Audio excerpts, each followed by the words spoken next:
नमस्कार बच्चों, हम लोग श्रुति सम भिन्नार्थक शब्द पढ़ रहे हैं। ठीक है, तो आपको पता हो गया होगा कि श्रुति सम भिन्नार्थक शब्द का क्या अर्थ होता है। ठीक है, तो जो सुनने में समान लगता है लेकिन अर्थ उसका अलग होता है, भिन्न होता है, उसे हम श्रुति सम भिन्नार्थक शब्द कहते हैं।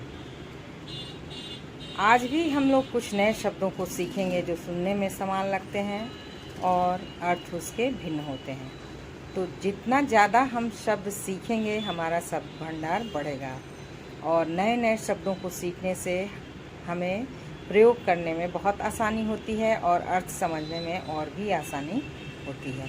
ठीक है, तो मुझे लगता है आपने कुछ खोजा होगा और भी नए शब्दों को, हमने कहा था, और आज मैं और भी नए शब्दों को बता रही हूँ और तब आप नए शब्द और खोजेंगे और उसके अर्थ को लिखेंगे। ठीक है ना। तो श्रुति सम भिन्नार्थक शब्द, अब कहीं कोई इसमें परेशानी नहीं होनी चाहिए श्रुति सम भिन्नार्थक शब्द में। तो आइए हम कुछ और नए शब्दों को सीखते हैं। आइए बच्चों, हम लोग कुछ और नए शब्दों को सीखें श्रुति सम भिन्नार्थक शब्द में। ठीक है ना। चार शब्दों से मिलकर बना है श्रुति सम भिन्न अर्थ। ठीक है ना। ये तो आप अब समझ गए हैं, समझाने की आवश्यकता अब नहीं होनी चाहिए। अब जैसे एक है दूध और द्यूत। दूत का नाम अक्सर आप सुनते हैं कि दूत आया है, राजा के पास किसी दूसरे राजा का दूत आया है। तो दूत का मतलब संदेशवाहक।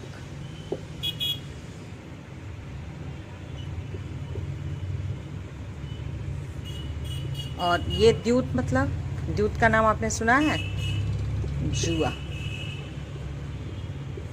कहीं आपने सुना है जुआ का नाम? द्यूत क्रीड़ा, महाभारत में कैसे वो लोग द्यूत क्रीड़ा कर रहे थे, तो वो द्यूत का अर्थ आप समझेंगे तभी समझेंगे कि आखिर द्यूत क्रीड़ा होता है क्या। द्यूत, ठीक है ना। द्यूत क्रीड़ा मतलब जुआ खेलने की क्रिया। ठीक है, वैसे ही है दिन और दीन। ये भी हमेशा आपको मिलेगा ये शब्द दिन। दिन मतलब क्या होता है? मतलब दिवस, दिन भर का दिन। कहते हैं ना हम कल दिन में आएंगे, मतलब कल का जो दिन होगा सुबह सूर्योदय से लेकर सूर्यास्त तक, कल दिन में आएंगे। और दिन मतलब गरीब। ठीक है, देख रहे हैं आप, दिन मतलब दिवस और दिन मतलब गरीब। जो कॉमन जो वर्ड हैं जो हम रोज़ यूज़ करते हैं उसका, अचार, आचार। अचार मतलब क्या होता है? अचार खाने वाला पदार्थ, खट्टा मीठा।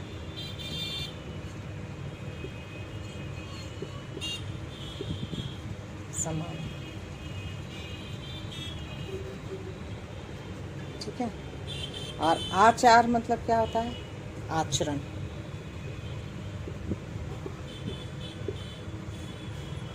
देख रहे हैं आप, देखिए वो कैसे प्रयोग करते हैं कि उसके आचार विचार बहुत अच्छे हैं, मतलब उसका आचरण रहन सहन बहुत अच्छा है। देखिए ध्यान देंगे आप, आचार नहीं, आचार विचार नहीं, आचार विचार। जैसे कल हमने बताया था प्रसाद प्रासाद, वैसे ही आचार आचार। ठीक है। अब एक और है बहुत कॉमन,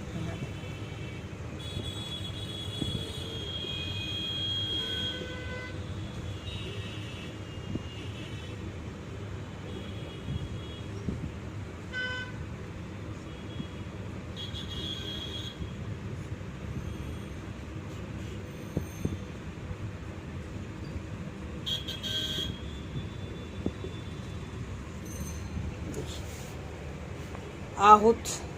आप स्कूल में हवन करते हैं, कहते हैं ना कि आहूत डालना है, आहुति भी बोलते हैं। आहूत डालना मतलब यज्ञ में आहूत, यज्ञ करना है। आहूत मतलब निमंत्रण। आहूत मतलब क्या हुआ? निमंत्रण भेजना।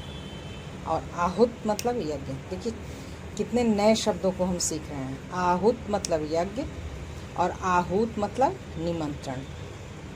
हम लोगों ने 4 नए शब्द सीखे। दूत तो बहुत आप जानते हैं, सुनते हैं। दूत द में बड़ी हूँ, संदेशवाहक। द्यूत जुआ को कहते हैं। दिन, दिवस, दीन मतलब गरीब। अचार मतलब खाने वाला सामान जो होता है, खट्टा मीठा अचार आप रोज़ खाते होंगे। लेकिन आचार पर आपने कभी नहीं सोचा होगा कि आचार मतलब क्या होता है। तो आचार मतलब आचरण। आहूत मतलब यज्ञ और आहूत मतलब निमंत्रण। ठीक है। अब कुछ और शब्द को हम सीखते हैं। इसको हटा के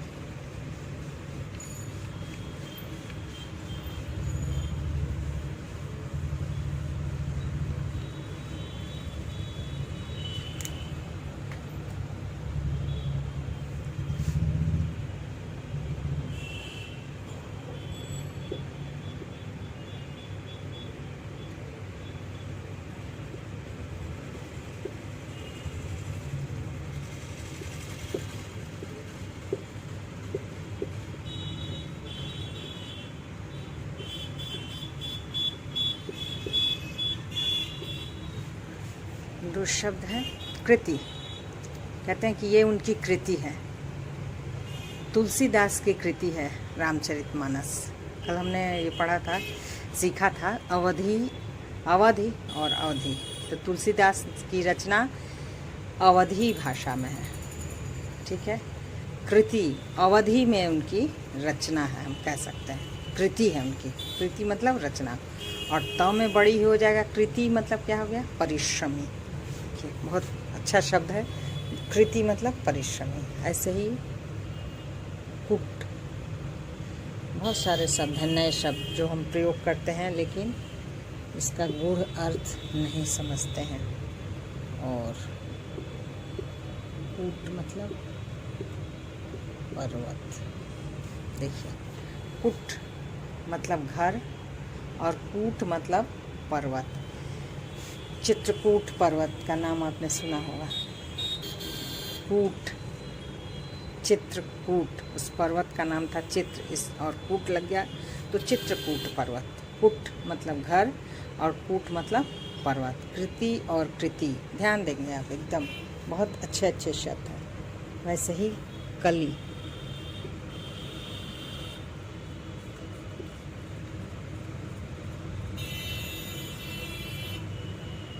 कली किसको कहते हैं? कलयुग। और अधिखिला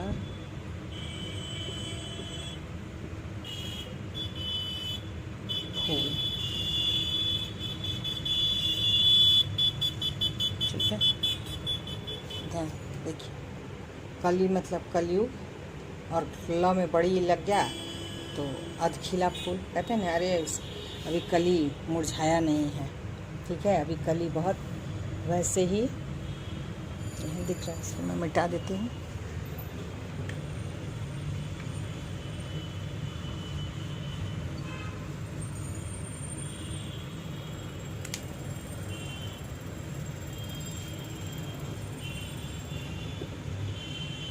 तरंग और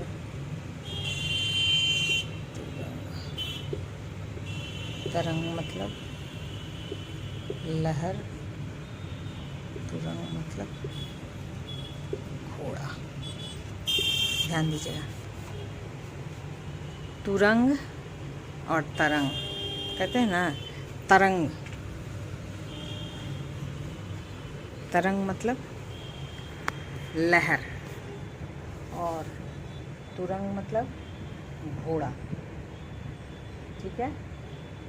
वैसे ही कहते हैं तुरंग, नए शब्द को हमने सीखा। तुरंग मतलब घोड़ा, तरंग मतलब लहर। वैसे ही है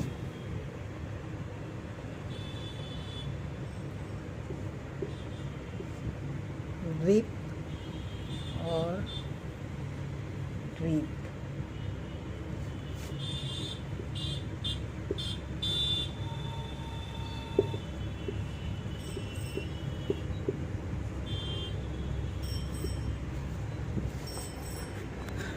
बहुत जगह कविता की पंक्तियों में आता है द्वीप, द्वीप।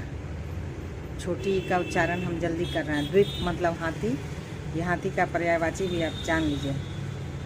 गज मतलब भी हाथी, द्वीप मतलब भी हाथी, और द्वीप मतलब टापू। समझ गए? ऐसे ही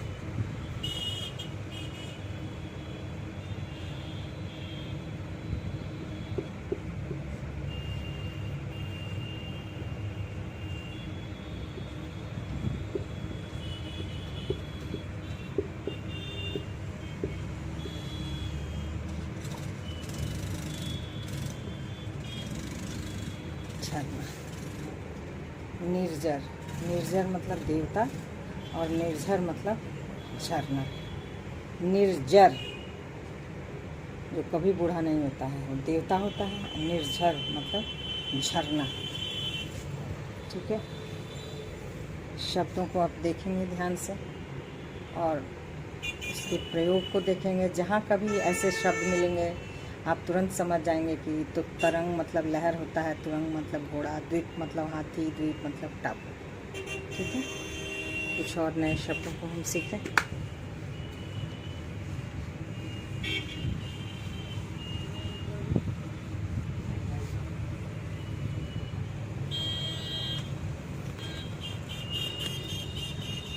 जब भी नए शब्दों को सबको कॉपी में उतार लेना है और उसके बाद तब आपको उसका प्रयोग देखना है कि कहाँ कैसे प्रयोग होता है, इसका अर्थ क्या होता है। अब कुछ और नए शब्द हैं जिनको कि हम देख रहे हैं। कुछ और नए शब्द हैं जैसे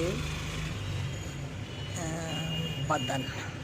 बदन एक शब्द हो गया, और वदन। देखिए इसमें ब है, इसमें वह। बदन मतलब शरीर।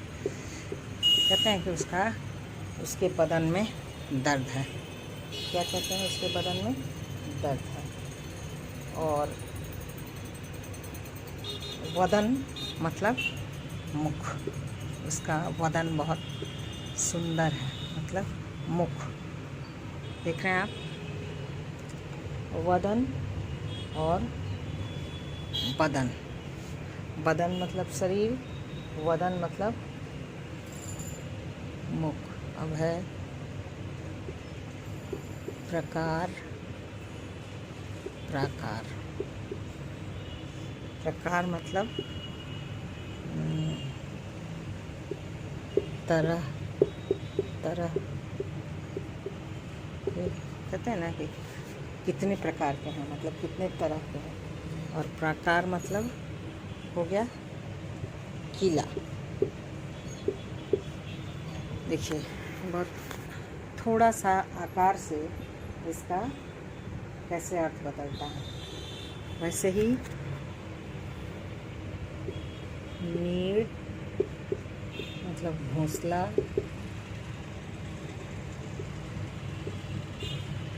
और नीर मतलब पानी। ठीक है, नीड़ मतलब घोंसला, नीर मतलब पानी। तो देख रहे हैं आप, तो काफ़ी शब्द आप लोगों ने सीख लिया है, लेकिन एक दो और जो है कॉमन, इसको मैं बताती हूँ।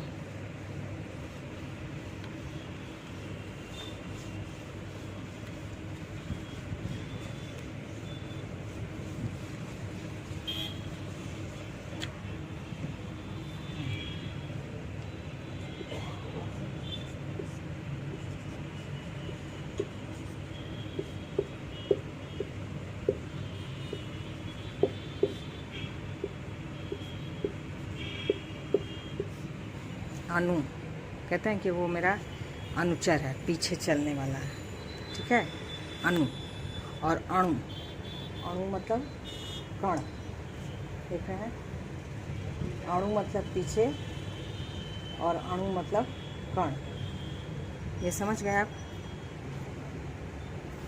अनुचर, अनुज, ऐसे शब्द बनते हैं अनुज से। अनुज मतलब उसके पीछे, मतलब छोटा भाई अनुज को कहते हैं। और अणु, अणु परमाणु आप जानते ही हैं, ठीक है ना। एक और शब्द देख लीजिए, बड़ा कॉमन सा है, केसर और केशर, शेर के गर्दन की बाल।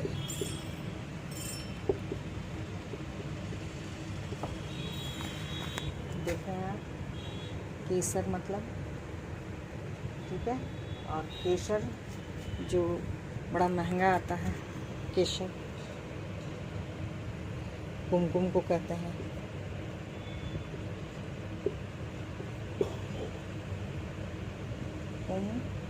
कुमकुम, ठीक है। अणु पीछे अणुकण, केसर, केशर, ठीक है।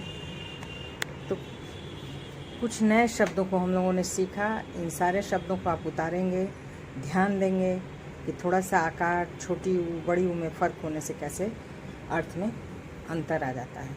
बहुत सारे नए शब्दों को हम लोगों ने सीखा और आप उस कॉपी में उतार के अच्छे से कुछ और नए शब्दों को आप लिख के मुझे दिखाएंगे, ठीक है। धन्यवाद। अब हम लोग फिर कुछ दूसरा चीज़ पढ़ेंगे।